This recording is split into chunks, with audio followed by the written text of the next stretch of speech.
Now joining us now live from Geneva, Christian Lennmeyer, spokesperson for the World Health Organization, to talk more about the dire situation in the Gaza Strip and about the healthcare system also in Gaza.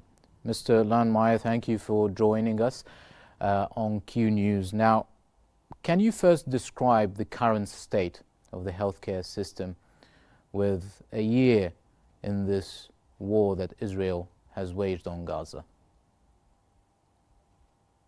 Yeah, with the current attacks, the ongoing attacks, and the actually very new attacks yesterday and 7 October, apparently a barrage of new attacks in the north especially, it's looking more and more dire. Although, again, it's difficult to say that it's looking more and more grim, because we've been saying this since at least 9 months, if not the whole year.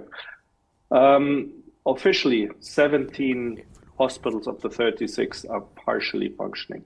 But partially means that sometimes a ward is only functioning, and certainly not the whole hospital. So the hospitals are lacking everything. They're lacking construction and intact buildings. They're lacking fuels for operation.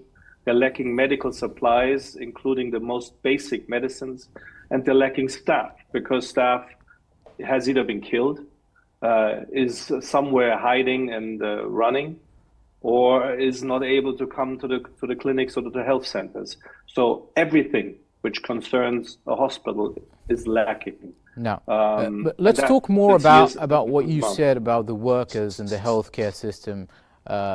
There's been concerns regarding the safety of these workers. Now, how do you feel the international community is targeting this issue and working towards, you're asking about the safety, and how they're working towards safety for the workers who are working in the healthcare system and volunteering actually for many of the international organizations?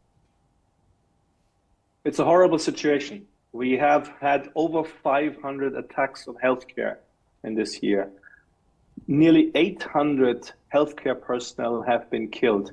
Over 765 people have been killed. Healthcare personnel, that's doctors, nurses, ambulance drivers. 990, so nearly 1,000, have been injured in these attacks. A horrible scenario for the safety. UNRWA reports more than 200 UN humanitarian staff killed. So the situation for healthcare personnel is horrible. It's as horrible as for the whole population.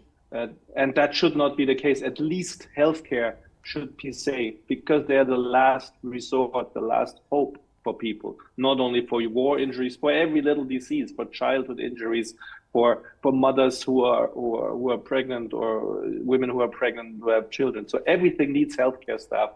It's the last hope for people. So the fact that healthcare is not safe, the fact that an ambulance cannot get to a location because it's not safe, and because there's no fuel, and because there's no staff, is an absolute unbearable situation for the population, and it should not be the case. In any major conflict, the humanitarian aid, the medical aid, the support of the people has to be absolutely maintained.